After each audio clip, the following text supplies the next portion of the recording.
रामचंद्र रखा गया। कैकेयी के एक पुत्र पैदा हुआ जिस पुत्र का नाम भरत रखा गया, और सुमित्रा के दो लला पैदा हुए जिनके नाम लक्ष्मण और शत्रुघ्न रखे गए। अब आप वाली बात थोड़ी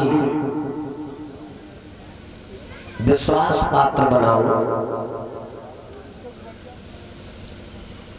एक राम दशरथ का बेटा, एक राम घट घट में लेटा। एक राम है जगत पसारा और एक राम है जग से न्यारा। श्री राम का अवतार हुआ। राजा दशरथ ने जटायु महाराज का आह्वान किया और ये कहा, मैंने तुम्हें वचन दिया था अपना ज्येष्ठ पुत्र मैं आपको भेंट कर रहा हूं। जटायु ने कहा, अभी पुत्र छोटा है, अभी इसका पालन पोषण होने दो, और जब ये पुत्र बड़ा हो जाएगा तब हम ले जाएंगे। अब जब बात में विश्वास कैसे करोगे कि राम दशरथ के पुत्र नहीं जटायु के? विश्वामित्र जब राम लक्ष्मण को मांगने गए हैं तब दशरथ जी ने यही कहा था, 3 पुत्र हमारे हैं, आप ले जा सकते हो, मगर राम दूसरे की अमानत है, और दूसरे की चीज देवे में अम्मा आत्मा गवाही नहीं देती है। कभी कभी किसी दूसरे का सामान तुम्हारे घर पे रखा हो, कोई बहुत खास मित्र मांगने वाला आए, तब तुम क्या कहते हो मालूम? हमारी जो चीज है वो ले जाओ, जब दूसरे की है। जिसके पवित्र विचार होते हैं वो कभी बुराई इस बात में नहीं मानता। अपनी तो दे देते हम, लेकिन ये बस दूसरे की है, इसे हम नहीं दे सकते हैं। सवेरे हमारे कैमरा वाले ने किसी बहना नहीं कहा था, बता चंडा चलो चिप मांगी, इनने आपस में लड़ गए सवेरे। तो रोहित कैमरा भाई बोले, देखो हमारी होती तो हम गुरुजी दे देते, जो दूसरे की है तुम बुराई मानो, तो बुराई तो जरूर हो। तो हमें बात याद आ गई, हकीकत में बुराई नहीं माननी चाहिए। अगर किसी ने अपनी अमानत तुम्हें दी, इसका मतलब ये नहीं है उसके बगैर पूछे आप उससे व्यवहार कर लो। दशरथ जी ने मना किया, 3 पुत्र हमारे हैं विश्वामित्र जी, आप ले जा सकते हो, मगर हम राम के लिए इजाजत नहीं दे सकते हैं। चलो कोई बात नहीं, अभी भी विश्वास न हुआ हो तो एक प्रमाण और सुन लो। महाराज दशरथ का जब देहांत हुआ, राम के वियोग में, तो अपने हिंदू धर्म का नियम क्या होता है? पिता की चिता को अग्नि कौन देता है? जो सबसे बड़ा बेटा होता है। और अगर बड़ा बेटा नहीं है, दुनिया से बड़ा बेटा उठ गया, तो फिर चिता को अग्नि कौन देता है? जो सबसे छोटा होता है। मगर महाराज दशरथ की चिता को अग्नि किसने दी है? भरत ने। राम के महाराज न होने से और श्री राम ने समझाया, भैया भरत, तो अंतिम संस्कार दशरथ का किया है भरत ने, और जटायु महाराज का अंतिम संस्कार किसने किया? श्री राम ने। भक्तजनों, अब चारों भाइयों का अवतार हुआ। अवतार ही कहना चाहिए जिन्होंने दुनिया के लोगों को चलना सिखाया है। ताली बजाएं एक बार, आप भी भगवान से विनय कर लिया करो।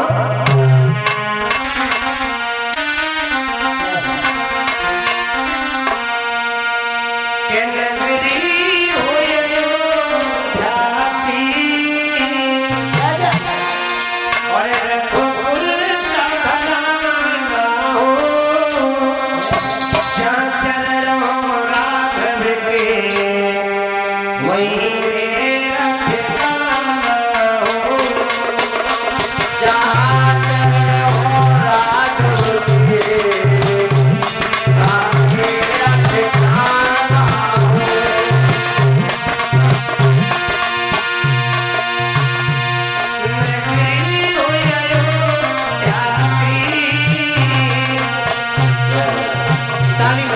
भैया साथ साथ बोला करो हमारे। मैं अपने सभी भक्तों से निवेदन करूंगा सभा में आसन लगा करके बैठे,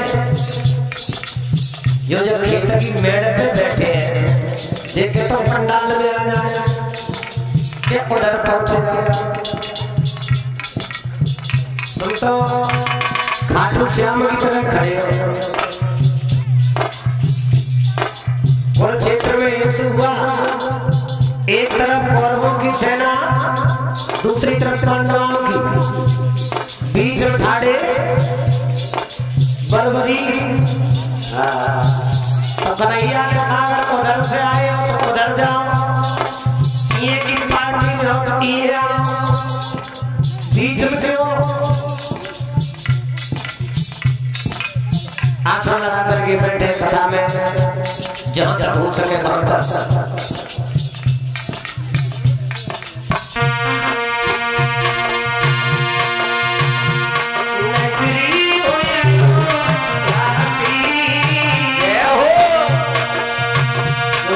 भैया जी के लिए सुन लो।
विश्वामित्र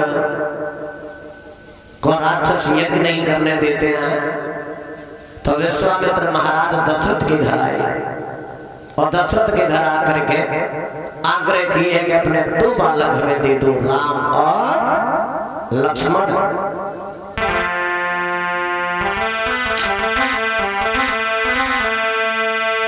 तो दशरथ जी ने जवाब दिया, विश्वामित्र जी राम लक्ष्मण को हम नहीं दे सकते हैं। बोले क्यों? क्या मेरे जीवन के और सहारे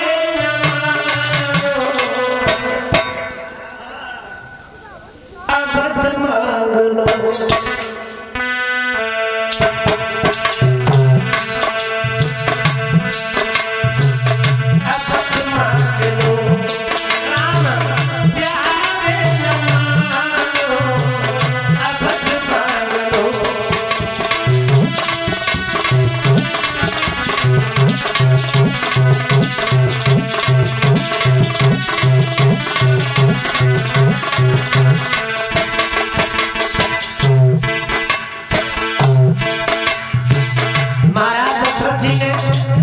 विश्वामित्र का हाथ अपने हाथ में लिया, कैमरा में जरा बैठ जाओ, जब जरूरत हो तब खड़े रहो।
कि हे विश्वामित्र जी, ये राम दूसरे की अमानत है। दुनिया की नजर में राम हमारा बेटा है, लेकिन राम मेरा बेटा नहीं है। अबध मांग लो, अबध मांग लो, राम प्यारे मांगो, अबध मांग लो।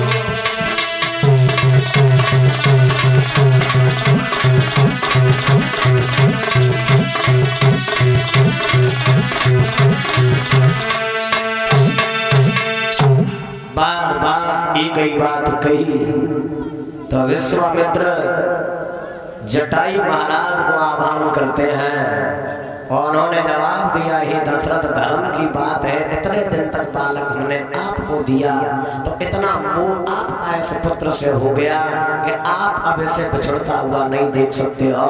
अब हमारा आदेश है, राम का अवतार धर्म की रक्षा करने को हुआ है, तो राम को आप आदेश कर दो। राम लक्ष्मण गुरु विश्वामित्र के साथ सरयू नदी के किनारे किनारे चले हैं आश्रम की ओर। तो लक्ष्मण ने पूछा, गुरुजी आश्रम पे पहुंचने में समय कितना लगेगा? विश्वामित्र बोले, एक रास्ता 15 दिन की है और एक रास्ता 3 महीना की है। राम मुस्कुराने लगे, लक्ष्मण पूछने लगे, गुरुदेव इतना बड़ा अंतर कैसा है? बोले, जो 15 दिन की रास्ता है वो जंगलों के बीच से जाना होगा और जंगलों के बीच में राक्षस पहुंच रहे थे, और 3 महीने का मार्ग है जो सरयू नदी के किनारे किनारे चलना होगा, जब संत लोग परिक्रमा करते हैं हम लोग उनके साथ साथ गुजर के चलेंगे। लक्ष्मण ने कहा, गुरुदेव जी आप साथ हो, भैया राम साथ है, तब डरने की कोई बात नहीं है। हम लोग उसी रास्ता पे चले गए, 15 दिन का मार्ग है। जंगलों के बीच से जाने लगे, अयोध्या से थोड़े निकल पाए, क्या देखा राम ने कि सामने से पहाड़ जैसी स्त्री हवा में उड़ती हुई आ रही है। स्त्री को देखा, राम ने सवाल किया, गुरुदेव ये क्या देख रहा हूं? तो कौशल ने जवाब दिया, बेटा राम, जो देख रहे हो ना,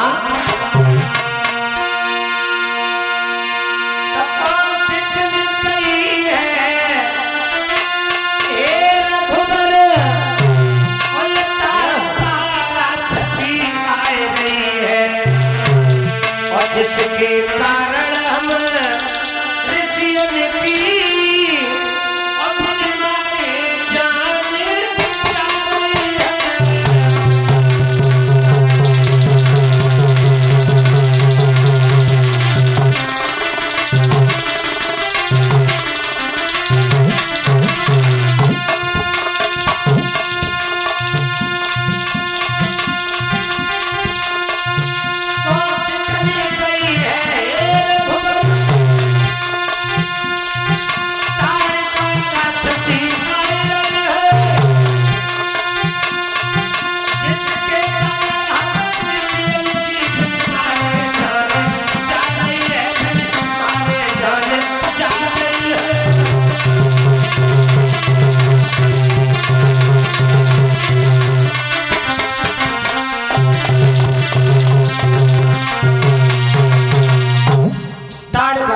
आ रही है राम, और तुम धनुष पे बाण चढ़ाओ और ताड़िका का वध करो।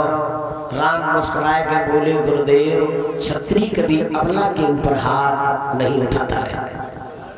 अबला? गुरुदेव ने जवाब दिया, बेटा राम, इसे तुम अबला समझ रहे हो, मगर ये अबला नहीं है। बोले,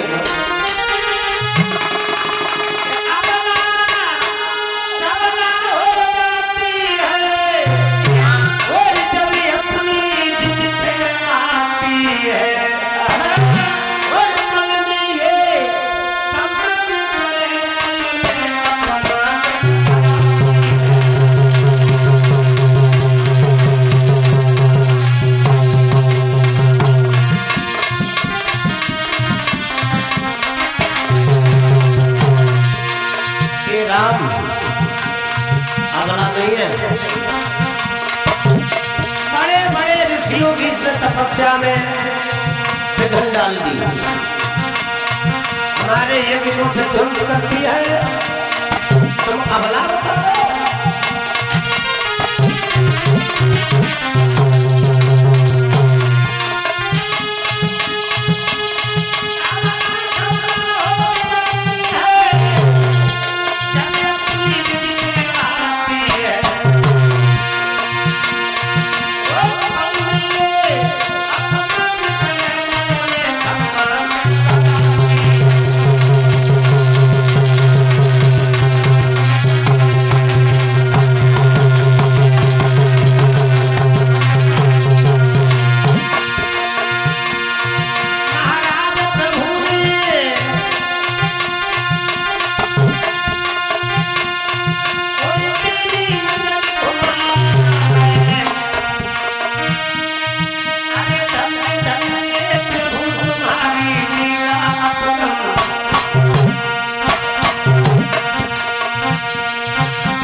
भगवान श्री राम ने धनुष पे बाण चलाया है और ज्यों ही बाण चलाया है परीक्षित महाराज, बाण ताड़का के सीना में जाकर के खा करके गिर गई। ताड़का के मुंह से आवाज निकल गई, हे राम, हे राम। मन की मन में रह गई अयोध्या पर शासन न कर पाई। राम ने ताड़का को गोदी में उठाया, जवाब दिया, ये तुमने क्यों कहा? राक्षसी ने जवाब दिया, हे राम, एक बार तुम्हारे पिता दशरथ शिकार खेलने आए थे वन में, पानी नहीं मिला तो बेहोश होकर के गिर गए। हमारी वृत्ति राक्षसी की जरूर है, हमने कभी बेहोश जीव के ऊपर हमला नहीं किया। देखो राक्षसी की विचार क्या थी त्रेता में, कि हमने बेहोश स्थिति में किसी जीव के ऊपर हमला नहीं किया। हमने तुम्हारे पिता के मुंह में जल डाला, जब उन्हें होश आया तो उन्होंने हमसे कहा था, माँ आप हमसे कुछ मांग लो, केवल हमें प्राणों का दान दे दो। और हे राम, जब दशरथ ने हमसे माँ कह दी तो माँ कभी अपने बेटा के ऊपर प्रहार नहीं करती है। हमने उन्हें प्राणों का दान दिया। उस समय महाराज दशरथ ने कहा था, इसके बदले में तुम कुछ मांग लो। तो राम पूछने लगे, तुमने कुछ मांगा नहीं? बोले, हमने मांगा है। क्या मांगा है?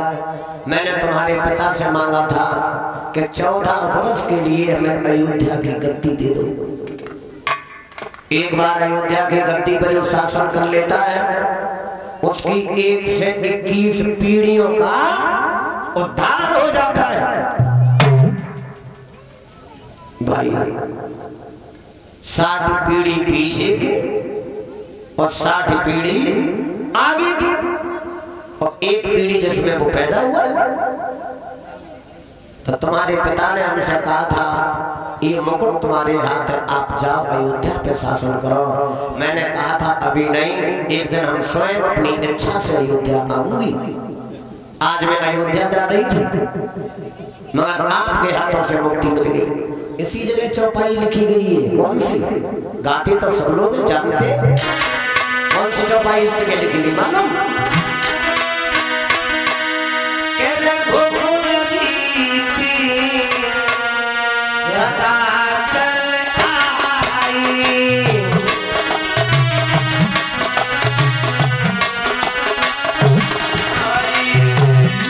लाला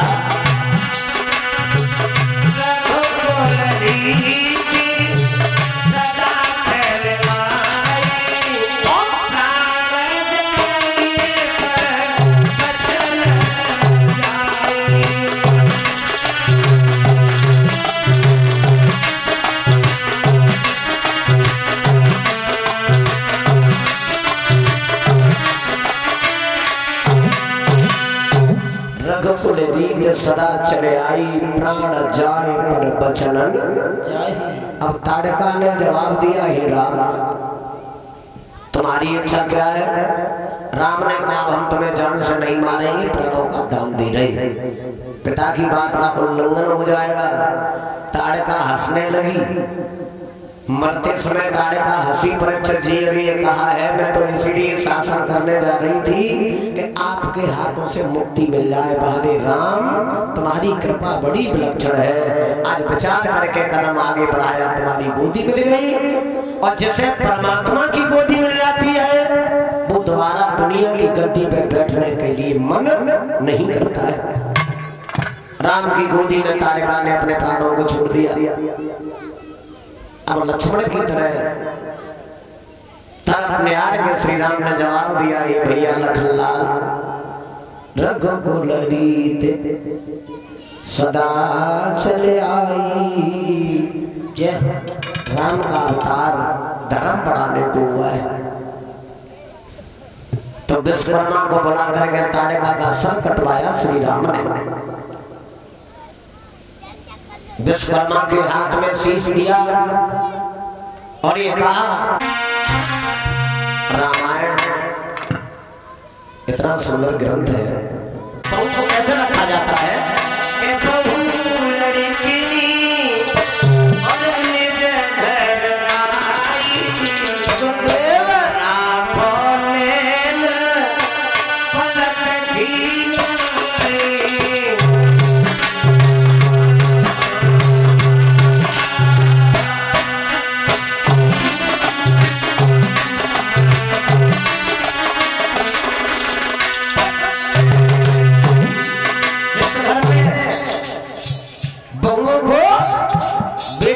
सम्मान मिलता है।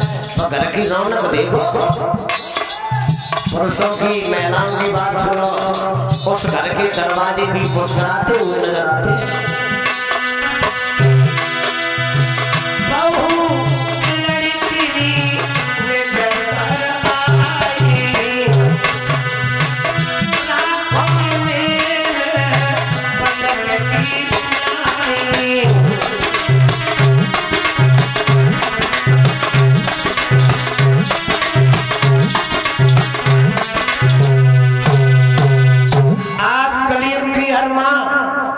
ये सोचती भगवान हमारे घर में बहू आए तो सीता जैसी आए।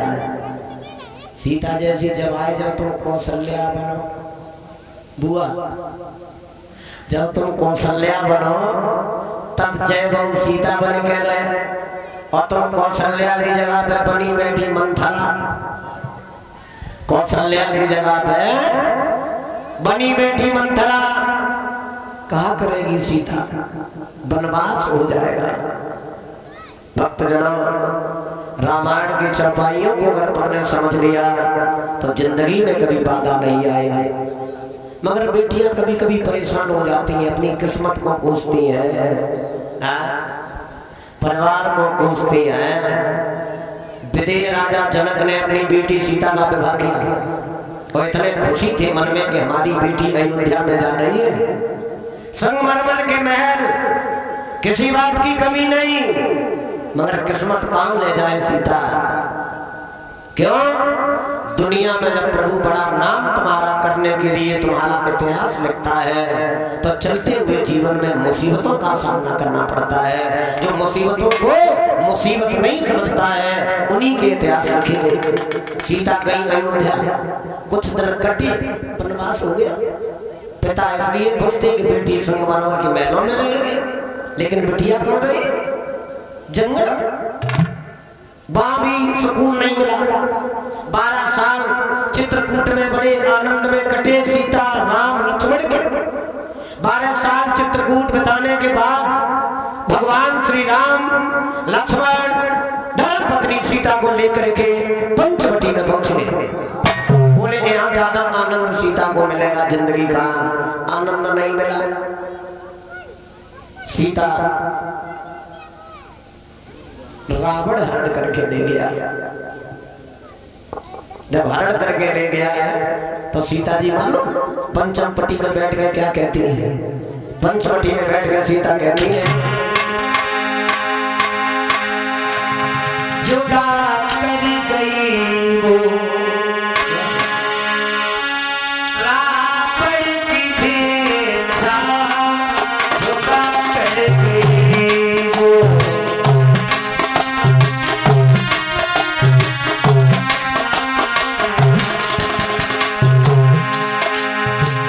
जिंदगी में जीने की नहीं मेरी इच्छा, जिंदगी में जीने की।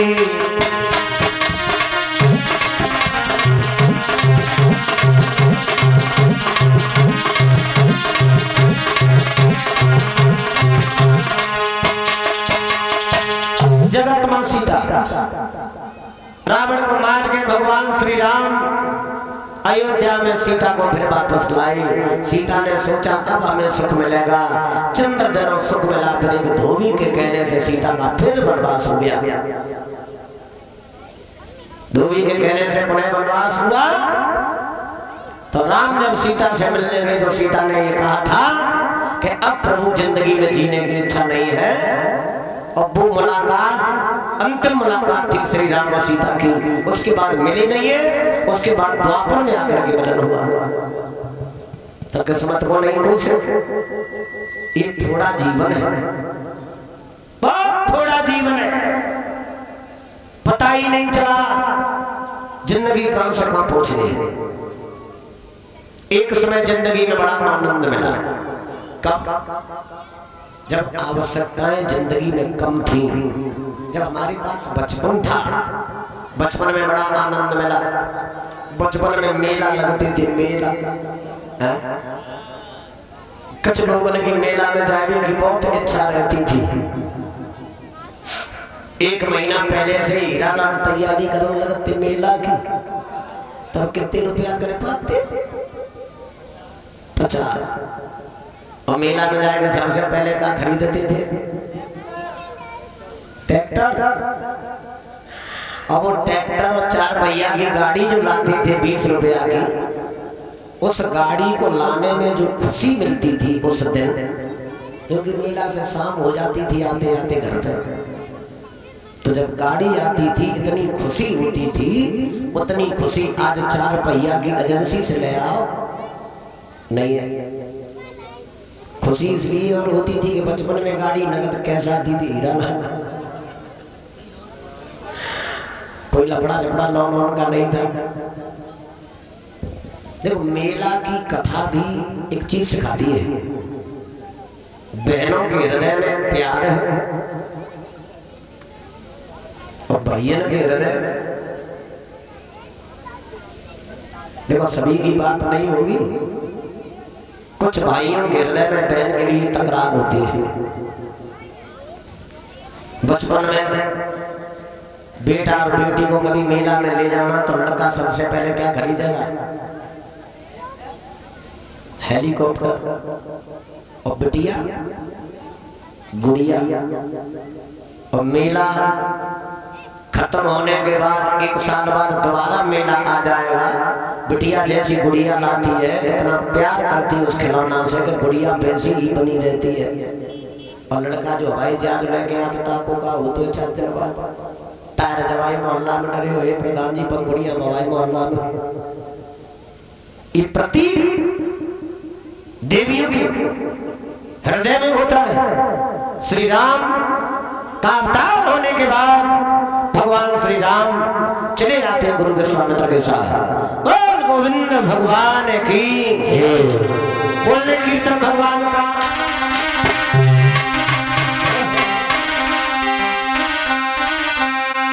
ताली बजा रहे सब लोग बड़े प्रेम के साथ। के पास की बसुरिया ने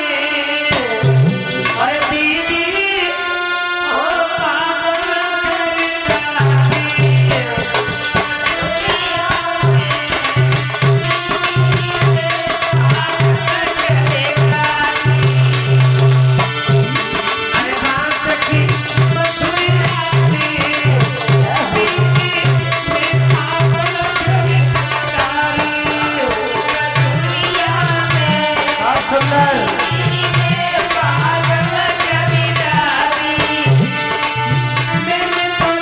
बंसी सोने की होएगी,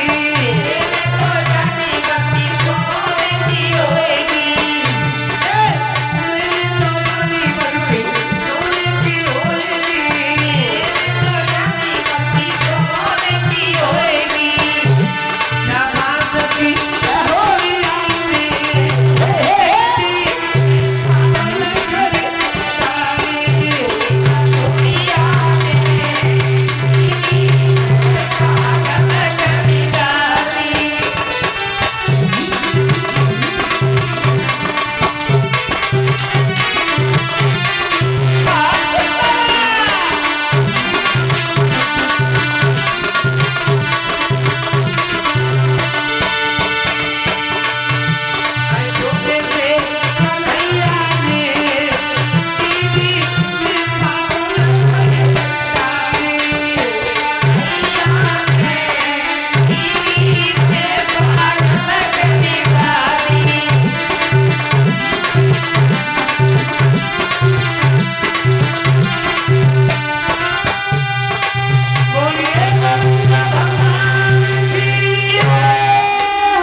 समय गुजर रहा है।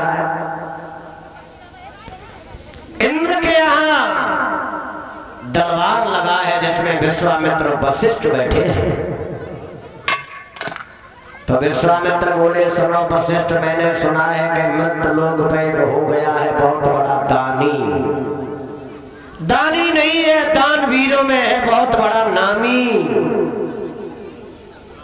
तो वशिष्ठ मुस्कुराए और जवाब दिया है, विश्वामित्र भैया, वो दानी कोई गैर नहीं है, हमारा सेवक है, हमारा चेला है, शिष्य है। तो कहू के शिष्य की, कहू के पुत्र की, कहू की पत्नी की, कहू की बिटिया की प्रशंसा हर किसी से अजब। सुना जब बड़ा नाम,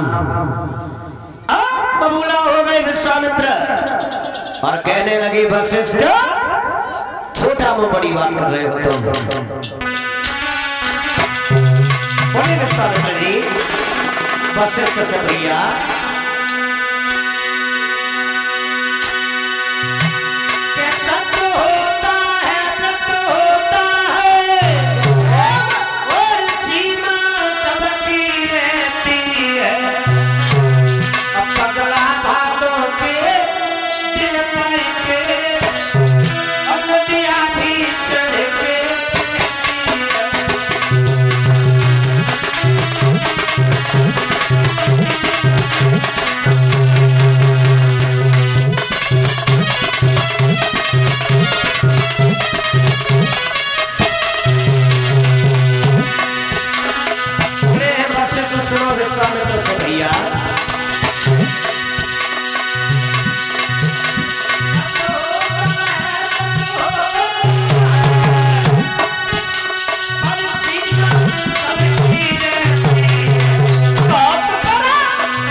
से पता चलता है।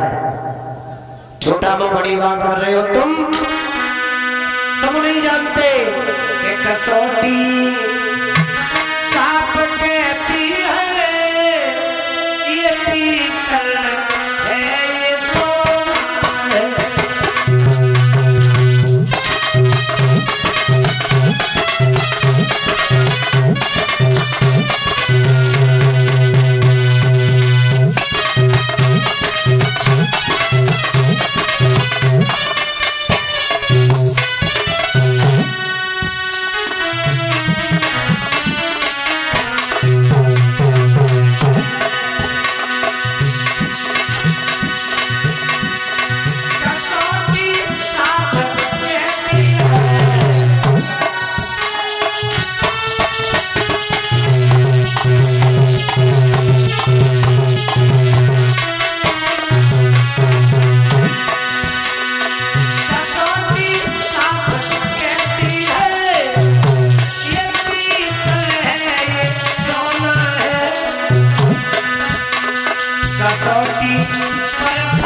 विश्वामित्र ने सुनो वशिष्ठ, इंसान बसे व सोना कैसे पता चलता है?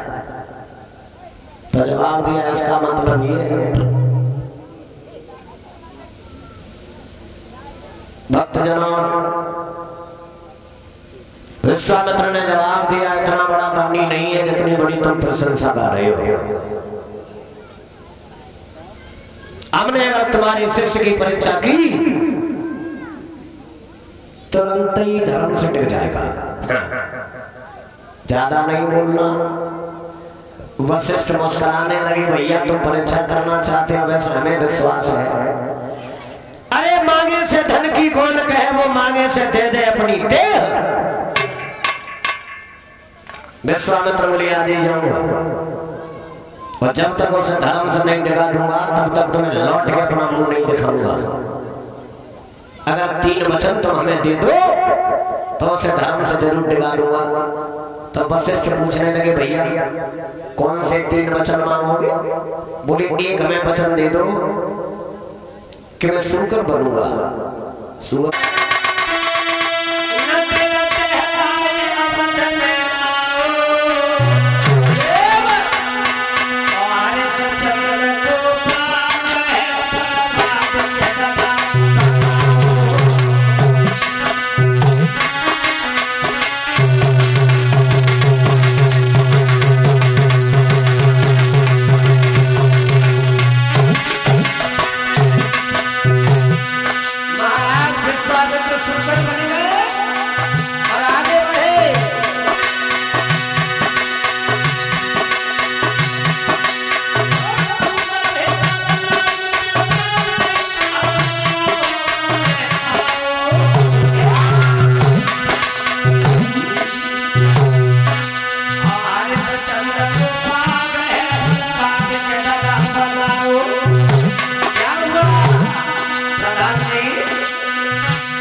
क्या वो तो मारीच मामा का पाठ अदा करने लगे।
सूकर ने क्यारियां बर्बाद कर दी। माली लोग आगे बढ़ी तो मालियों को घायल कर दिया। किसी में पंजा मारता है, किसी में अपना मुंह थूतर मार देता है। माली रोते हुए राजा हरिश्चंद्र की कचहरी में जाकर के गिर गए। महाराज की जय हो, महाराज की जय हो। अब सेवा हमारे हिम्मत से बाहर। क्या हुआ? एक ने जवाब दिया, महाराज बाग में ऐसा सूकर आया है, बड़ी मेहनत से क्यारी लगाई थी, सब बर्बाद कर दी। तो हरिश्चंद्र ने जवाब दिया, माली लोगों, ये समय कौन सा हो रहा है? तुम्हें मालूम है कि मैं धर्म की दीवार कभी लांग नहीं सकते और मुसीबत की दीवार से टकराने के लिए कभी कदम पीछे नहीं हटा सकते। मालियों से हरिश्चंद्र बोले, माली लोगों, कि जो हुआ शाम का समय और दुख ना दिए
संध्या के समय दुश्मन भी दरवाजे आ जाए, कभी उसके ऊपर हमला नहीं करना चाहिए। सुबह होने दो, बाघ को गिरवाऊंगा, सूकर को मरवाऊंगा। कैसी रही? सिपाही लोग बोले, महाराज बहुत सुंदर, जाओ आराम कक्ष में जाकर के आराम करो।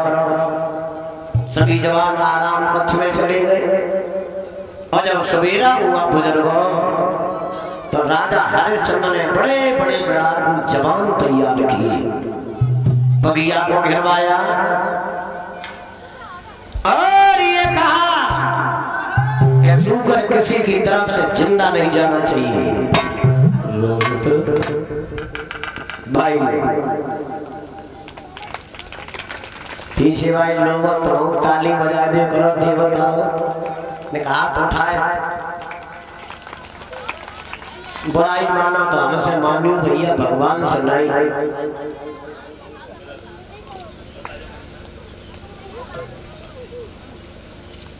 ये पुष्पों के हार डाल करके हमें सम्मान कर रहे हमारे ज्येष्ठ भ्राता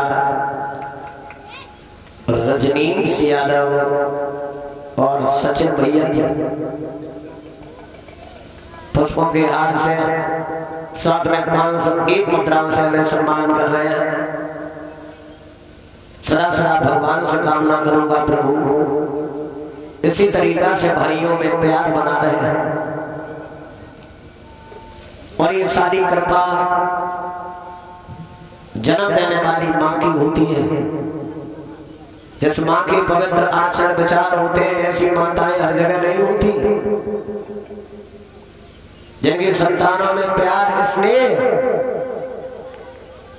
इस संसार से भगवान कन्हैया चले गए, बलराम चले गए, लेकिन अभी उनके अंश जिंदा है।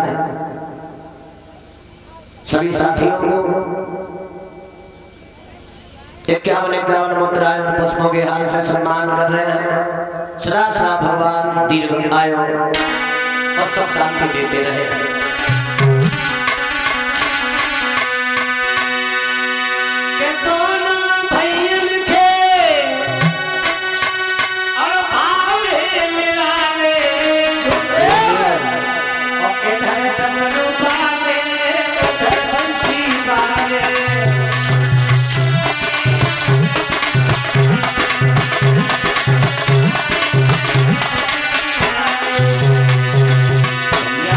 Yeah.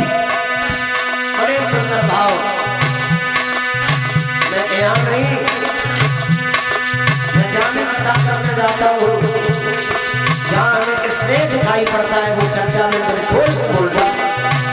ऐसा ना सोचना कि आप देखे की बात कर रहे हो, नहीं।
भगवान का है और यहाँ बैठ करके सच को सच बोलना चाहिए।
बुजुर्गों के पुण्य है जिनके द्वारा आज ये प्रेम समाज में दिखाई पड़ रहा है। माता पिता के आशीर्वाद से भगवान ने लेख लिख दिया जो खुशियों के समुद्र में नहा रहे हैं। ऐसे बड़ी खुशी कोई होती नहीं है सज्जनों, जहाँ सुबह शाम घर के सभी लोग एकत्रित होकर के भोजन करते हो। मैं मानता हूँ अनेक घरों में पैसा की कमी नहीं है, एक मकान आगरा में है, दूसरा मैनपुरी में है, तीसरा एटा में है, मगर वो लोग बड़े किस्मत वाले होते हैं जब शाम को आंगन के बीच में बिछाई खड़ी हो और भोजन करने के लिए जब भाई और पहले बैठते हैं तो ऐसा लगता भगवान स्वर्ग आंगन में है या आंगन स्वर्ग में है।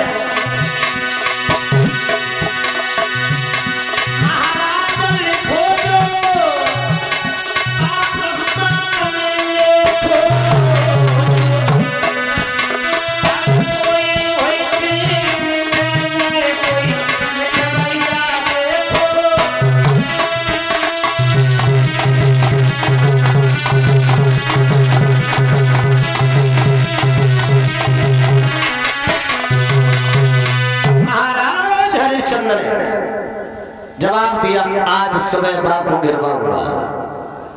परीक्षित जी बगिया को ऐसे गिरवाया जैसे न जाने कितने बड़े जानवर की हत्या करने जा रहे हो। और जानवर कौन था? सूकर। सूकर क्या था? मारीच मामा का अवतारी समझो, कभी इधर कभी उधर। विश्वामित्र सोचे